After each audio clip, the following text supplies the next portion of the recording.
Finally गाइजहरू आज चाहिँ हाम्रो यता गाउँतिर पानी परिरहेछ। गाह्रो छ यार, आजभोलि पनि पानी परिरहेछ। बुढाउसीहरू यस्तो भइरहेछ।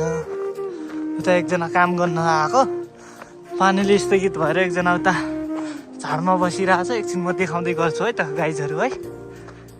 हाम्रो चाहिँ यताहरू बुढाउसीहरू भन्छन् लाली गुराँस। यो चाहिँ मेयर भन्छ। अब यताबाट गएर उता घर जाने भनेर सम्झिनु भएको। आज काम नगर्ने भनेर फर्केर आएँ। एकजना उता छ, उसलाई म देखाउँछु है गाइजहरू एकछिनमा। मैले चाहिँ एकजनालाई भुलिरहेको छु है, काम गर्छ भनेर फोन गरेको उसले, काम गर्छ भनेर यता बोलाएको। आइसक्यो अब एकछिनमा गएर है दाइ, कहाँ हो लाग्ने? अब भ्लगमा यसो देउडा हुँदा नि भ्लगमा हुन्छ त दाइ।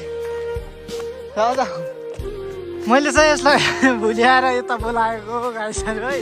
अब पानीमा काम गर्न नि सकिन्न। यता हेर्छ बाबु, यो चोतिया भनिरहेछ। यसको नाम चाहिँ चोतिया हो। तर नाच्दा नाच्दा नि ल्यायो होला के अरे। है देखा त नाच्दा के अनि खै देखा न, यो देखाउँदैन कि कता के छ के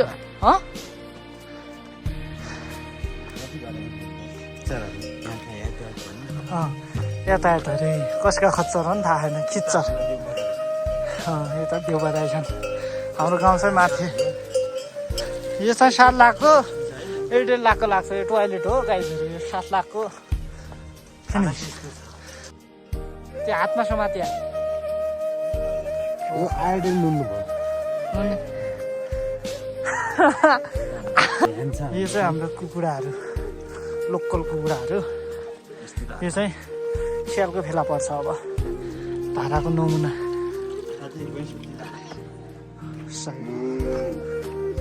केटाहरू के छ? तातो है दिपेश।